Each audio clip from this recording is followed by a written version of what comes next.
What's up, everybody? A-Day government class. I'm sorry once again that I'm not there with you, but hopefully I can give you some stuff so that you can get some things done uh, for a little bit. And yep, just a second there, dude. Sorry, hanging out with Finian. I got to record this, okay? Finian's hanging out with me today and would like some peanut butter chips.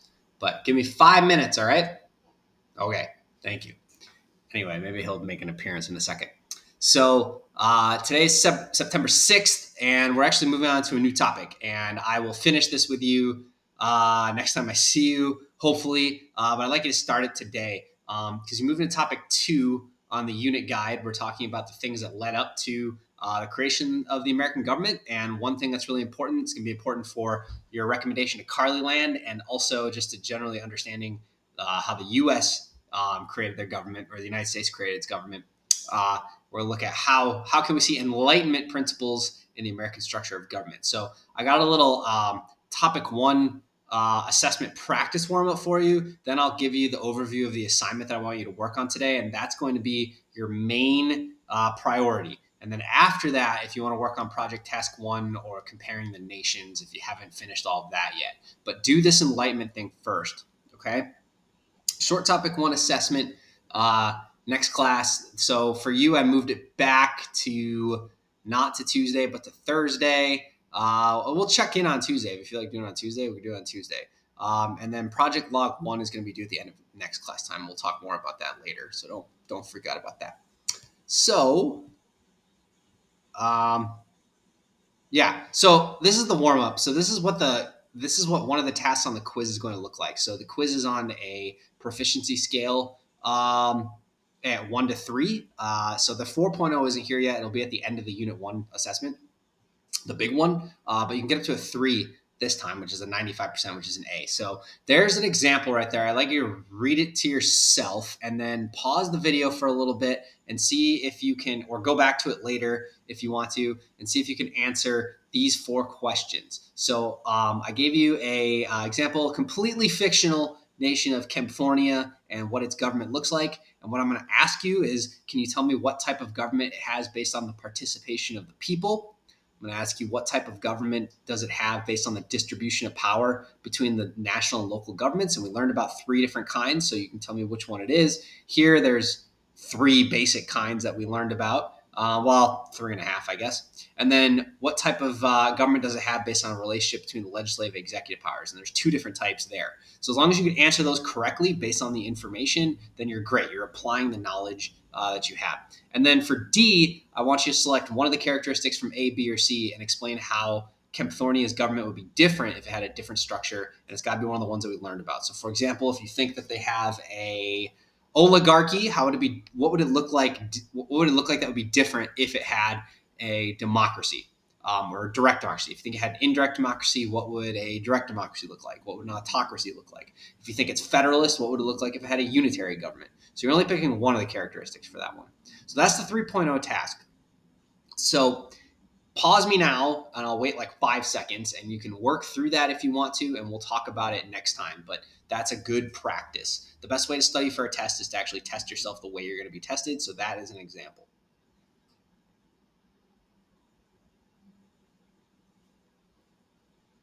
Okay, I paused for a few seconds and I'm going to move on. So the assessment is going to be on Microsoft Forms. So you're going to need your computer on that day. So that's Thursday for you. And there's 2 sections. The 2.0 section is a knowledge section, which is basically some multiple choice about, do you understand what parliamentary is, what federalist is, what direct democracy is, what a unitary government is, what a presidential system looks like, things like that. So multiple choice, mostly not matching, but kind of just vocab based. And then 3.0 is the application like I just showed you. On your Unit 1 test, and also the presentation kind of hits this as well. Your project, your Unit 1 project really hits the 4.0. If you can do that well, you pretty much have demonstrated a 4.0 mastery of the concepts. But how it works is if you get full credit on the 3.0, then I'm going to give you an A in the gradebook. If you get partial credit for the 3.0 and the 2.0 section completely correct, then I'm going to give you a B in the gradebook. That's a 2.5. If you totally screw up the 3.0, but you get the 2.0 section correct, you get a C in the grade book. And then if you totally mess up everything, then you're just going to redo it. You're retake it. We're going to talk about what happened, and then we'll do a retake. So I'll make sure that you get again, goal is not to gatekeep the grade that you want. I just want you to be in the best position to succeed. So this is a little wonky. I know this is the grading system we're supposed to use this year. It's really just a change in numbering for me. It's not really that different than how my tests used to be. It's just that the section names and numbers are different. So if you have questions about that, let me know. Topic 2 for today is the philosophical foundations of the Declaration of Independence. So today what you're going to learn about is, I'm going to have to pause my sharing for just a second because a 2-year-old is very upset with what's going on. So give me a second, if you would, please. I'm going to pause it.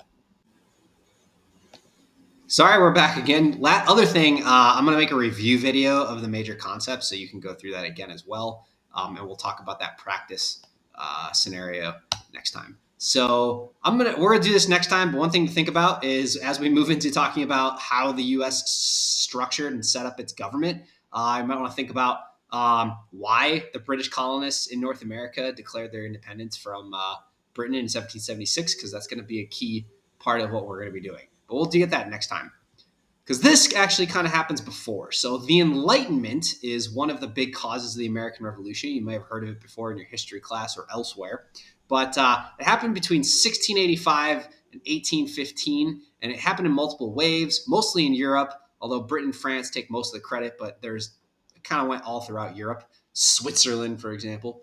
But it was a question of traditional authority. It emphasized rational thought. So thinking through things in a scientific, logical way, as opposed to maybe more of a spiritual way or religious, sectarian way of thinking about things. So thinking about things through the scientific method and what they call empiricism. And there are a lot of developments in science, math, and philosophy. So in this particular example, we're going to be talking about political philosophy, or the philosophy of government. And there are many Enlightenment thinkers, but today we're going to kind of talk about the 4 horsemen of the Enlightenment, thus the Metallica reference, or to look at their roles and how they viewed human nature, the state of nature, i.e. way back on your island government and not having a government at all, and what that looks like, and the role of government and how it influenced the framers of the U.S. government. So this is going to be a little bit different had I been there. So you're kind of going to be doing a thing that is a little more work and intense than I wanted it to be, and I apologize for that. But basically, there's a handout. You can get an electronic copy on Teams today, or you can get a green copy if the sub can find them. They're on the front table where all my other handouts are. I'll show you what it looks like. It'll be on the screen in a second. But you're going to be looking at 4 different philosophers of the Enlightenment: Hobbes, Locke, Rousseau, and Montesquieu. And that's how you have to say it, by the way. And I'm going to give you a short little background reading on each one and a little primary source excerpt on each one as well. And that's going to give you, it's one of their key writings about government that influenced the founders of the United States. And you can work together. You can work by yourself. You can work on a boat. You can work on the goat. But what I want you to do is fill in their views on human nature and the state of nature. So basically, what would happen if there was no government? What's their philosophy of government? And then I want you to pick one specific little quotation. You can paraphrase it or you can quote it from the primary source that you think is salient, which means you think it's the best thing, the number one thing to remember for that particular philosopher. We'll do the Colonial Rebellion bingo later. So here's what it looks like. There's several handouts. So this is the note sheet. This is for you. There's going to be an assignment that you're going to turn in where you're going to be using this information. So make sure you take some good notes and keep it for you so you can study it and use it both in your project and for the unit assessment and understanding the American government as well. So you got Thomas Hobbes, views of the state of nature. Again, that's if there was no government, what would people do? Their general philosophy and a specific quote that you think demonstrates their philosophy. It doesn't need to be long. Okay, you can put ellipses, ... in there if you want to. Okay, John Locke is the second one. We already talked a little bit about him. Baron de Montesquieu is the third one. And then you've got Jean-Jacques Rousseau as well. And then I got a little summary conclusion question at the end. But the question is, what type of government or characteristics of government do you think each philosopher would recommend for the government of Carlyland? Give me one specific idea. And we'll talk about this because if you can fill this in, then you probably understand it and can apply it. I'll show you what the handouts look like really quick as well.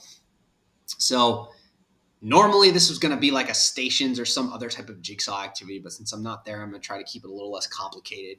But the whole thing is right here. This is the Hobbes. Each one is about 1 page. So this is Thomas Hobbes background. This is John Locke background. This is Montesquieu background. And then Rousseau goes a little bit onto the next page. So that's the next one. And then the primary sources are a second document. Ms. Bryant had the good nature to make paper copies of these, but there's like 10 of each. So you're going to have to leave them in the classroom. But if you want, there's paper copies of all of the handouts, I believe.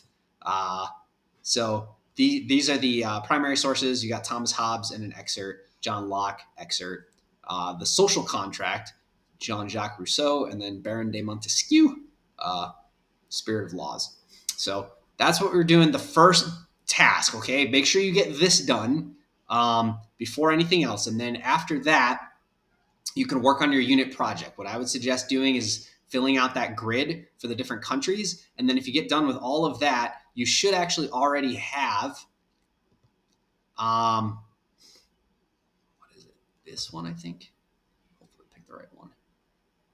The Carlyland profile, I gave them out last time, I believe. And you can start looking at this and comparing it to some of the other nations that you researched. But get the grid and filled out first and make sure you feel good with that information, and then we'll talk later. If you get all that done, I mean, that's enough for today. You're doing a really good job. So again, I'm sorry I can't be with you. Try to get the Enlightenment graphic organizer done. That would be a good thing for today. Do the practice scenario if you haven't already, and we can talk about that. And then keep a lookout for the review video. So other than that, let me know if you have any questions. I'll be online. Thanks for everything that you do. I appreciate it. And hopefully we'll talk to you later.